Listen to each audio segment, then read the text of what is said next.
ഓം ശാന്തി. സപ്താഹം നിങ്ങൾ കേട്ടിട്ടുണ്ടായിരിക്കുമല്ലോ. അമ്പലങ്ങളിലൊക്കെ നമ്മൾ സപ്താഹം നടത്താറുണ്ട്.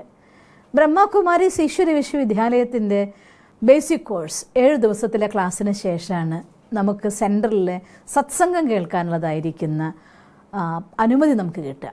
7 എന്നതായിട്ടുള്ള നമ്പർ വളരെയധികം പ്രാധാന്യമുള്ളതാണ്. ഒരാഴ്ചയിൽ നോക്കിയാലും 7 ദിവസമല്ലേ. വീണ്ടും 7ന് ശേഷം ഒരു പുതിയ തുടക്കമാണ്. മീൻസ് 7 എന്ന നമ്പറിന് തീർച്ചയായിട്ടും ഒരുപാട് പ്രാധാന്യമുള്ളതായിരിക്കുന്ന നമ്പറാണ്.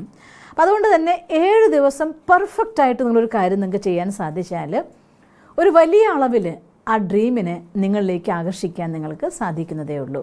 പക്ഷേ ആ 7 ദിവസത്തെ കാര്യം ചെയ്യുമ്പോൾ നമ്മൾ പല കാര്യങ്ങളും ചെയ്യാറുണ്ട്. അത് പറയുമ്പോൾ കൂട്ടത്തിൽ ഞാൻ ഒരു കാര്യം നിങ്ങളോട് പറയട്ടെ. സിസ്റ്റർ ഒരുപാട് ടെക്നിക്സിൻ്റെ വീഡിയോസ് ഇടാറുണ്ട്. ഏതാ ഞാൻ ചെയ്യേണ്ടത് എന്നൊക്കെ പലരും എന്നോട് ചോദിക്കാറുമുണ്ട്. പക്ഷേ ഒരു കാര്യം എനിക്ക് പറഞ്ഞു തരാനുള്ളത്, എല്ലാ കാര്യങ്ങളും എല്ലാവർക്കും ചെയ്യാവുന്നതാണ്.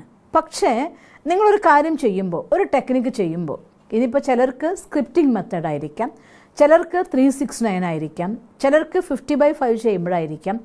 ഏത് രീതിയിൽ ടെക്നിക്ക് ചെയ്യുമ്പോഴാണ് നിങ്ങൾക്ക് സ്വയം പൂർണ്ണമായിട്ട് അതിൽ ഇൻവോൾവ് ആയിട്ട് ചെയ്യാൻ പറ്റുന്നത്, ആ ഒരു കാര്യം നിങ്ങൾ കണ്ടിന്യൂ ചെയ്യൂ. അപ്പോൾ നമുക്ക് വളരെ വേഗത്തിൽ, കാരണം നമ്മളെല്ലാ മാനിഫെസ്റ്റേഷൻ്റെയും എല്ലാ മെത്തേഡ്സിൻ്റെയും ബേസ് എന്ന് പറയുന്നത് നമ്മുടെ ഹൃദയത്തിന് ചേർന്നലിഞ്ഞുകൊണ്ട് അതിൻ്റെ അനുഭൂതി എനിക്ക് എത്ര ചെയ്യാൻ സാധിക്കുന്നുണ്ട്, അത്രയും വേഗത്തിലാണ് ആ കാര്യം നമ്മളിലേക്ക് ആകർഷിക്കപ്പെട്ട് വരുന്നത്.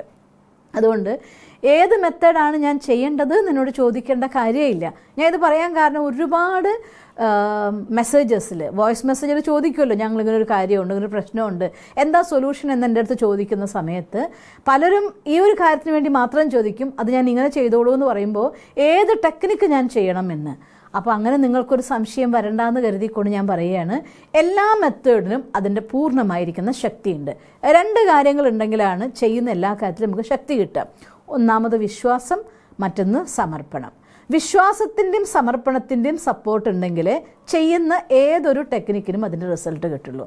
മൂന്നാമത്തെ ഒരു കാര്യം, അത് ചെയ്യാനിരിക്കുന്ന സമയത്ത് മാത്രം ആ കാര്യത്തിന് വേണ്ടി നിങ്ങൾ മനസ്സർപ്പിക്കുകയും ബാക്കി എല്ലാ സമയത്തും എന്തൊക്കെയോ ചിന്തിച്ച്, എന്തൊക്കെയോ വായിച്ചും കണ്ടും കേട്ടും എങ്ങനെയോ ജീവിച്ചിട്ട് ഈ ദിവസത്തിനുള്ളിൽ ഈ കാര്യം ചെയ്തപ്പോൾ റിസൾട്ട് കിട്ടിയില്ല എന്ന് പറയുന്നതിലും അർത്ഥമില്ല. ഒരു കാര്യത്തെ നമ്മുടെ ജീവിതത്തിൽ, നമ്മുടെ വീടിൻ്റെ ഉള്ളിൽ അലമാരിയിൽ കുറച്ച് പൈസ കൊണ്ടുവെക്കണമെങ്കിൽ അതിനുള്ള സാധനങ്ങൾ മൊത്തം നിറച്ചു വെച്ചിട്ട് ഈ പൈസ കുത്തി തിരികെ വെക്കാറില്ല. നമുക്ക് കണ്ടു കഴിഞ്ഞാൽ പൈസ വന്ന് നമ്മൾ എന്താ ചെയ്യുക, അതിൽ വല്ല പേപ്പർ ഉണ്ടോ വേസ്റ്റ് ഉണ്ടോ ഒക്കെ റിമൂവ് ചെയ്തിട്ട് അത് നീറ്റാക്കിയിട്ട് നമ്മളെടുത്ത് കൊണ്ടുവയ്ക്കും. അപ്പോൾ ധനം എന്ന് പറയുന്ന പോസിറ്റീവ് എനർജിക്ക് നമ്മൾ ഇത്രയധികം പ്രാധാന്യം കൊടുക്കുന്നുണ്ടെങ്കിൽ നമ്മുടെ മനസ്സിൻ്റെ ഉള്ളിൽ ഭഗവാന്റെ സ്മൃതിയാകുന്ന ധനം, ഏറ്റവും വലിയ ധനം അതാണ് ഭഗവാന്റെ ഓർമ്മ. നിങ്ങളെ ജന്മജന്മാന്തരത്തിലേക്ക് നിങ്ങളെ സമ്പന്നനാക്കുന്നതിൻ്റെ, ജീവിതത്തിലെ സർവ്വ സൗഭാഗ്യങ്ങൾ കൊണ്ട് നിങ്ങളെ നിറയ്ക്കുന്നതിൻ്റെ ഒക്കെ ആധാരം എന്താണ്? നമ്മളും ഈശ്വരനും തമ്മിലുള്ള ബന്ധമാണ്.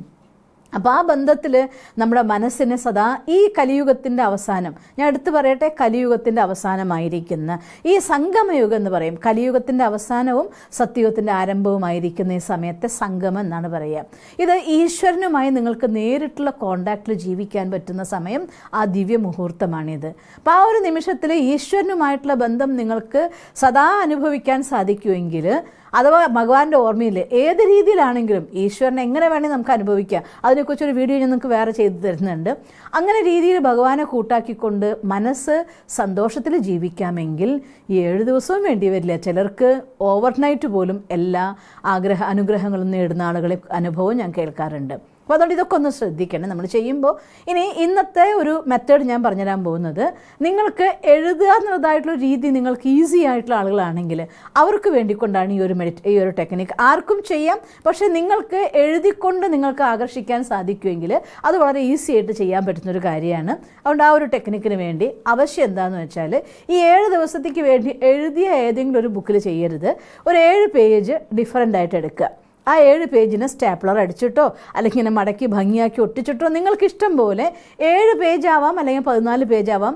നിങ്ങൾക്ക് നിങ്ങളുടെ മനസ്സിലെ ഏതെങ്കിലും ഒരു ആഗ്രഹത്തെ എഴുതാൻ പറ്റുന്ന രീതിയിൽ, അത് 1 പേജ് വേണമെങ്കിൽ എഴുതാം, 2 പേജ് വേണമെങ്കിൽ എഴുതാം, നിങ്ങളുടെ ഇഷ്ടപ്രകാരം മിനിമം 7 പേജെങ്കിലും എടുത്തുകൊണ്ട് ഒറ്റയ്ക്കൊരു സിംഗിൾ ബുക്ക് പോലെ ഇതിനാക്കി മാറ്റാം. എന്തിനാന്ന് വെച്ചാൽ ഇത് കഴിഞ്ഞ ശേഷം ഇത് സിംഗിൾ പേപ്പറാക്കി കൂടെ അതിന് കുഴപ്പമുണ്ടോയെന്ന് ചിലർ ചിന്തിക്കുന്നുണ്ടാവും.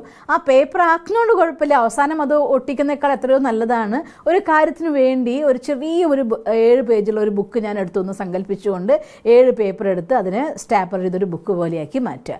എന്നിട്ട് അത് വരയിട്ട പേജാവാം വരയിടാത്ത പേജാവാം കുഴപ്പമില്ല, എങ്ങനെ നിങ്ങൾ ചെയ്യുന്ന കുഴപ്പമില്ല, പക്ഷേ വേറെ എഴുത്തൊന്നും അതിൻ്റെ ഉള്ളിൽ ഉണ്ടാവരുന്നുള്ള കാര്യം മാത്രം നിർബന്ധമാണ്.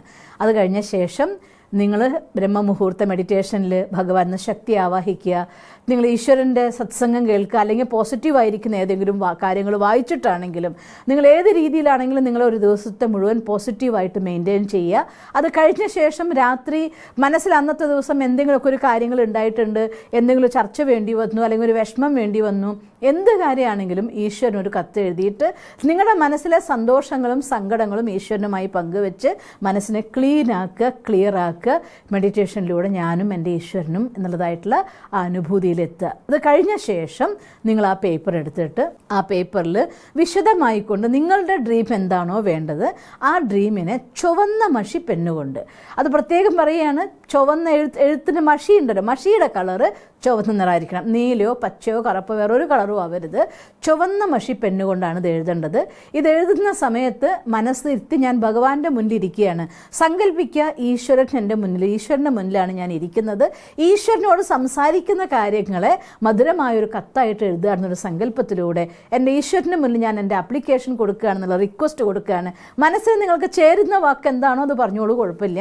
ഞാൻ എഴുതുന്ന സമയത്ത് എൻ്റെ ഈ ഒരു കാര്യത്തെ ഞാൻ ഭഗവാന്റെ മുന്നിൽ സമർപ്പിക്കുകയാണ് എന്നൊരു വാക്കോടുകൂടി എൻ്റെ അച്ഛൻ്റെ അടുത്ത് ചില സമയത്ത് ഞാൻ ചിന്തിക്കും, എൻ്റെ അച്ഛൻ്റെ അടുത്ത് അധികാരത്തോടു കൂടി ഒരു കാര്യം ഞാൻ പറയുകയാണ്, എനിക്കത് നടത്തി തരണം കേട്ടോ എന്നൊരു കൊച്ചു കുഞ്ഞ് അച്ഛനോട് പറയും പോലെ ഞാൻ പറയാറുണ്ട്. നിങ്ങൾക്കിതിൽ ഏതൊരു ഫീലിംഗ് ആണോ കൂടുതൽ നിങ്ങളായിട്ട് ചേരുന്നത് ആ ഒരു അനുഭൂതിയിലെടുത്തുകൊണ്ട് ഈ കാര്യത്തെ എഴുതാം.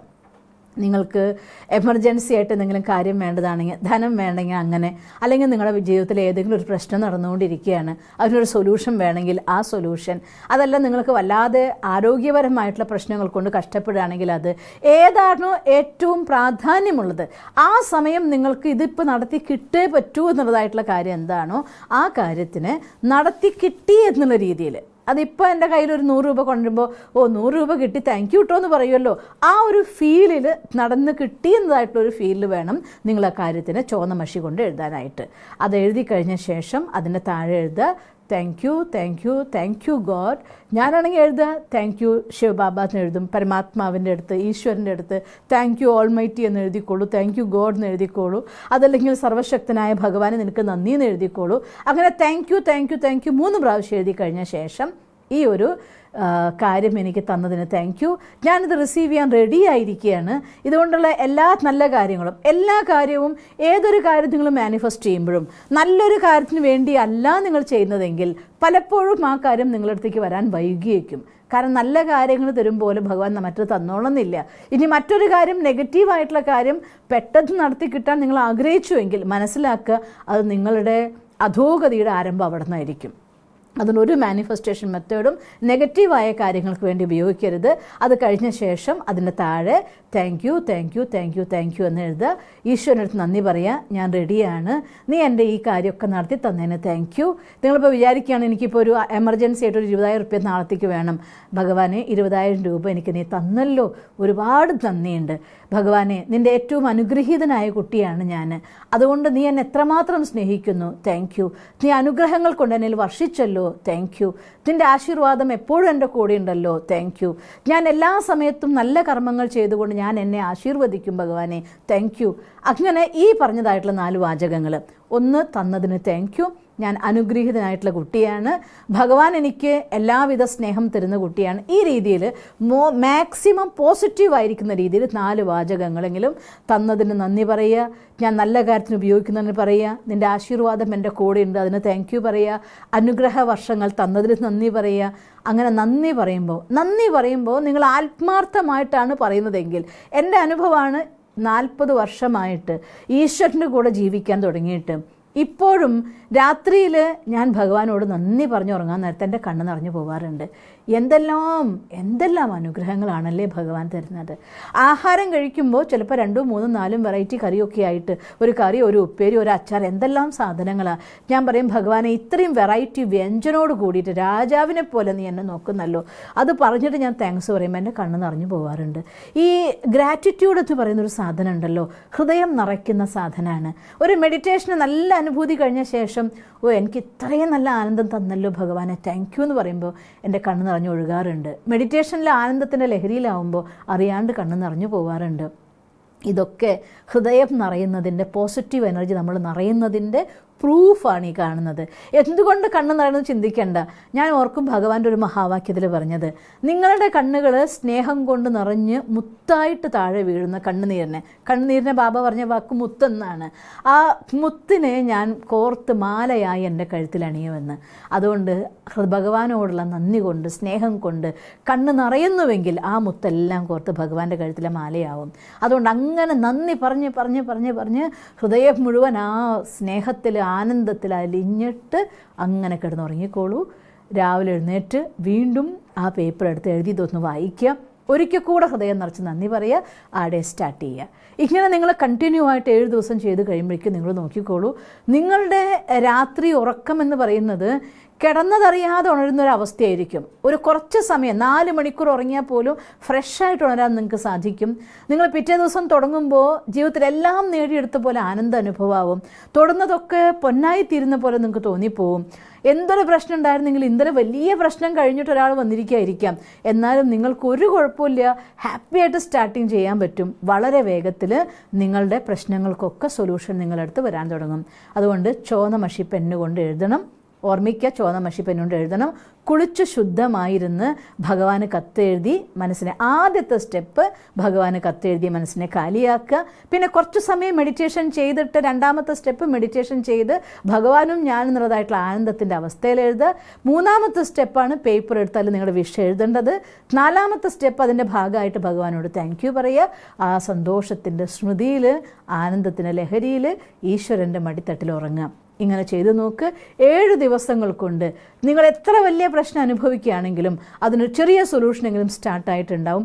വളരെ വേഗത്തിൽ നിങ്ങളുടെ എല്ലാ സ്വപ്നങ്ങളും നിങ്ങൾക്ക് നേടിയെടുക്കാൻ സാധിക്കും. ഇനി സപ്പോസ് 7 ദിവസങ്ങൾ കൊണ്ട് നിങ്ങൾക്ക് ആ ഒരു വലിയൊരു പ്രോബ്ലം ഒക്കെ ആണെങ്കിൽ അതിന് റിസൾട്ട് വരാൻ തുടങ്ങിയെന്നാണെങ്കിൽ നിർത്താതെ കണ്ടിന്യൂ ചെയ്തോളൂ, ഒരു കുഴപ്പമില്ല. 7 ദിവസം കൊണ്ട് നിർത്തിക്കോണമെന്നില്ല. പക്ഷേ എനിക്ക് ഒരു കാര്യം നല്ല ഉറപ്പാണ്, 7 ദിവസങ്ങൾ കൊണ്ട് മാറ്റം 100% വന്നിട്ടുണ്ടായിരിക്കും. അതിൽ നിന്ന് അതിൻ്റെ ലക്ഷ്യത്തിലേക്കുള്ള യാത്രയിലേക്ക് വേണമെങ്കിൽ ഇത് കണ്ടിന്യൂ ചെയ്യാവുന്നതുമാണ്. അപ്പോൾ അതുകൊണ്ട് ഈ ഒരു മെത്തേഡിലൂടെ നിങ്ങൾക്ക് വളരെ വേഗത്തിൽ ഈശ്വരനുമായിട്ടുള്ള അടുത്ത ബന്ധത്തിൽ ജീവിക്കാനും പോസിറ്റിവിറ്റിയുടെ ഊർജ്ജം നിങ്ങൾ നിറയാനും ഭഗവാന്റെ ബ്ലെസ്സിങ്ങോട് കൂടി സ്വപ്നങ്ങൾ നേടിയെടുത്തൊരു ജീവിതം നേടാനും നിങ്ങൾക്ക് സാധിക്കട്ടെ എന്ന് സർവശക്തനായ ഭഗവാനോട് പ്രാർത്ഥിക്കുന്നു. ഓം ശാന്തി.